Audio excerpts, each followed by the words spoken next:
Betapa indahnya ketika kita pulang, tak ada yang bisa dibuat untuk perut ini menjadi kenyang, hanya satu. Gimana nih Adinda?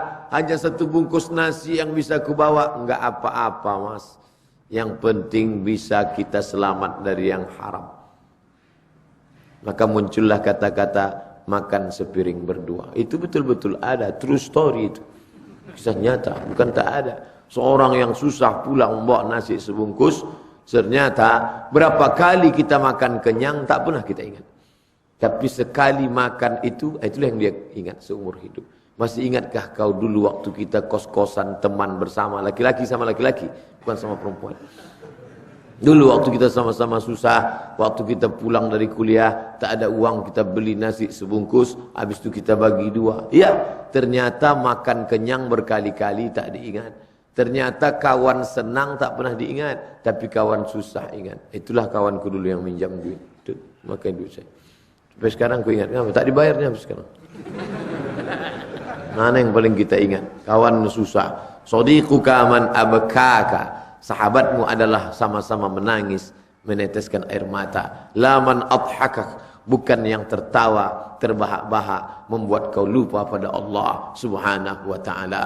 Makanya beruntung bertuah seorang istri kalau suaminya itu ibadah motivasinya, maka dialah yang membangunkannya tadi untuk solat. Bukan bangunkan solat subuh, solat tahajud. Bu, ayo tahajud. Ini yang menolongmu nanti. Di akhirat aku tak bisa nolong kamu, maka di dunia ini ku tolong kamu. Walaqad ji'tumuna furada. Kau akan datang nanti menghadap Allah furada sendirian. Kama khalaqnakum awwala marrah. Aku tak bisa nolong kamu nanti, maka di dunia ini ku tolong kamu. Di akhirat nanti pula kita akan sendirian-sendirian. Yaumal taffatis saqu bisaq. Betis berjumpa dengan betis. Hari ini lutut ketemu dengan lutut. Kenapa lutut ketemu lutut? Karena duduk di lantai. Tapi nanti kita bukan tamu yang terhormat. Kita bukan tamu keutamaan. Kita adalah orang yang tegak berdiri, bukan apa-apa dan bukan siapa-siapa. Yauma yafirrul mar'u min akhihi, hari itu orang lari dari saudara kandungnya. Wa ummihi, ibu kandung. Wa abi, ayah kandung. Wa sahibatihi, istri. Wa bani, anak-anak. Istri tak bisa menolong suami, suami tak bisa menolong istri. Maka kalau mau tolong menolong, disinilah saling ingat mengingatkan tentang salat, saling ingat mengingatkan tentang puasa. Maka saya amat sangat bersedih hati membaca tulisan-tulisan, Ustaz, bagaimana mengajak suami mau sholat ke masjid, bagaimana suami ini mau beribadah, secara mapan ekonomi sudah cukup, secara finansial tak berkekurangan, tapi masih lagi hati belum sempurna. Maka anak-anak kita, cucu-cucu kita di masa akan datang, pilihlah orang yang kira-kira bisa menolong dia ibadah. Pokok pangkal dari masalah ini bukan masalah ekonomi, bukan masalah politik, bukan masalah sosial, bukan masalah budaya, masalah keyakinan kepada Allah Subhanahu wa taala. Ala fil jasadi mudghah, ketahuilah di dalam badan jasad tubuhmu itu ada segumpal, sesuap. Segumpal, sesuap. Idza salahat salahal jasadu kulluh. Kalau dia baik, yang lain ikut jadi baik. Wa idza fasadat fasadal jasadu kulluh. Kalau yang sesuap, segumpal, sekepal itu rusak, yang lain ikut menjadi rusak. Ala huwal qalb, itu adalah hati. Di hati itulah tempat ibadah, di hati itulah tempat iman, di hati itulah tempat Islam, di hati itulah tempat ridha, di hati itulah tempat qanaah. Tapi juga di hati itu letak tamak, di hati itu juga letak dendam kesuman, di hati itu juga tempat marah, di hati itu juga tempat dendam, di hati itu juga tempat memusuhi orang lain. Maka carilah orang yang sifatnya merangkul bukan memukul, mengajak bukan mengejek. Dia akan ajak ke jalan Allah Subhanahu wa taala. Ud'u ila sabili rabbik, ajak dia ke jalan Rabb, ke jalan Allah bil hikmah, dengan kata-kata yang santun, wal mau'izatil hasanah, suri tauladan yang baik.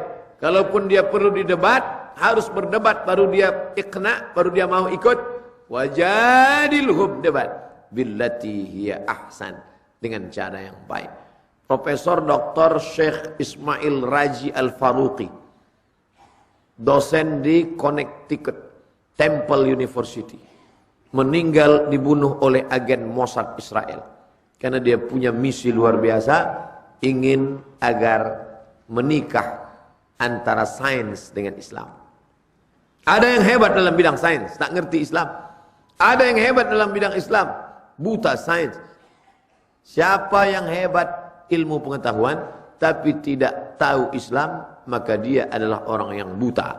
Siapa yang hebat Islam, tapi tidak punya sains, teknologi, maka dia orang yang lumpuh. Umat Islam hari ini buta dan lumpuh. Maka dia ingin membangkitkan Islam dengan konsepnya, berdebatlah dia dengan seorang perempuan Yahudi. Akhirnya orang Yahudi itu kalah berdebat, menikah dia dengan Yahudi itu. Yahudi masuk Islam. Yahudi kalau sudah masuk Islam, maka sesama Yahudi membencinya, seperti yang terjadi pada Abdullah bin Salam. Ketika Nabi sampai ke Madinah, Nabi bertanya kepada mereka, apa pendapat kalian tentang Husain? Husain orang yang paling baik, Husain orang yang paling hebat, Husain anak pendeta, Husain anak orang baik. Kata Nabi, Husain sekarang sedang berada di dalam rumahku dan dia sudah masuk Islam. Apa pendapat kalian tentang Husain? Husain orang paling jahat, Husain orang paling boblok, Husain orang paling tidak baik, bapaknya orang tak baik, dia pun anak tak baik. Begitu cepat mereka memusuhi saudaranya kalau sudah berubah dalam asyhadu an la ilaha illallah wa asyhadu anna muhammadan rasulullah. Ada saudara-saudara kita yang berhasil merubah akidah orang jadi Islam, menikah dia dengan muallaf itu. Dua-dua dia dapat, fid dunya hasanah wa fil akhirati hasanah. Tapi berapa banyak pula muallaf-muallaf yang curhat ke ustaz, Ustaz, saya dulu masuk Islam gara-gara dia, tapi setelah masuk Islam tak nampak saya dia Islam. Salat subuhnya pun jam 7.30. Gimana kita mau memberikan contoh yang baik? Ini tidak bisa main tunjuk. Salat, puasa, baca Quran. Tidak bisa. Dia harus diajak, dibimbing. Oleh sebab itu laki-laki inilah yang paling keras perintah Allah. Apa kata Allah? Ya ayyuhalladzina amanu. Hai orang beriman. Qu anfusakum. Jaga dirimu. Wa ahlikum. Ahli istri, ahli. Yang saya hormati ahli keluarga, istri. Setelah beristri lahir anak, makanya disebut anak dan istri. Jaga dirimu, jaga anakmu, jaga istrimu. Maka selamat engkau dunia, selamat engkau akhirat. Pertama syaratnya adalah niat membina keluarga, niat untuk membimbing dalam ibadah kepada Allah Subhanahu wa ta'ala.